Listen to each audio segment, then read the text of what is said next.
ಬಳ್ಳಾರಿಯ ಜನಾರ್ದನ ರೆಡ್ಡಿ ನಿವಾಸ ಮುಂಭಾಗ ಗಲಭೆ ಕೇಸ್ ಘಟನೆ ಬಗ್ಗೆ ಸಂಪೂರ್ಣ ಮಾಹಿತಿ ಸಂಗ್ರಹಿಸಿದ ಸಿಐಡಿ ಇಂದು ಬೆಂಗಳೂರಿಗೆ ಅಧಿಕಾರಿಗಳು ಮರಳೋ ಸಾಧ್ಯತೆ.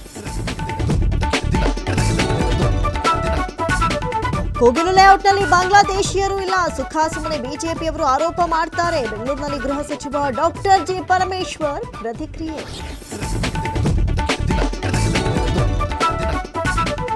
ಚಿತ್ರದುರ್ಗದ ರೇಣುಕಾಸ್ವಾಮಿ ಭೀಕರ ಕೊಲೆ ಪ್ರಕರಣ ಇಂದು 57ನೇ ಸಿಸಿಎಚ್ ಕೋರ್ಟ್ನಲ್ಲಿ ವಿಚಾರಣೆ. ರತ್ನಪ್ರಭಾರನ್ನ ಪ್ರತಿಕೂಲ ಸಾಕ್ಷಿಯಾಗಿ ಪರಿಗಣಿಸುವಂತೆ ಎಸ್ಪಿಪಿ ಅರ್ಜಿ. ಪತಿ ವಿರುದ್ಧ ಅಕ್ರಮ ಸಂಬಂಧ ಆರೋಪ, ಪ್ರೇಯಸಿ ಜೊತೆ ಇದ್ದಾಗಲೇ ರೆಡ್ ಹ್ಯಾಂಡ್ ಆಗಿ ಸಿಕ್ಕಿಬಿದ್ದ ಪತಿರಾಯ. ಬೆಂಗಳೂರು ಪಶ್ಚಿಮ ವಿಭಾಗ ಠಾಣೆಯಲ್ಲಿ ಪ್ರಕರಣ ದಾಖಲು.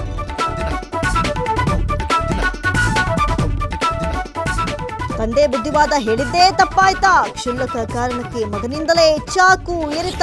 ಬೆಳಗಾವಿ ಜಿಲ್ಲೆಯ ಬೈಲಹೊಂಗಲದಲ್ಲಿ ನಡೆದ ಘಟನೆ.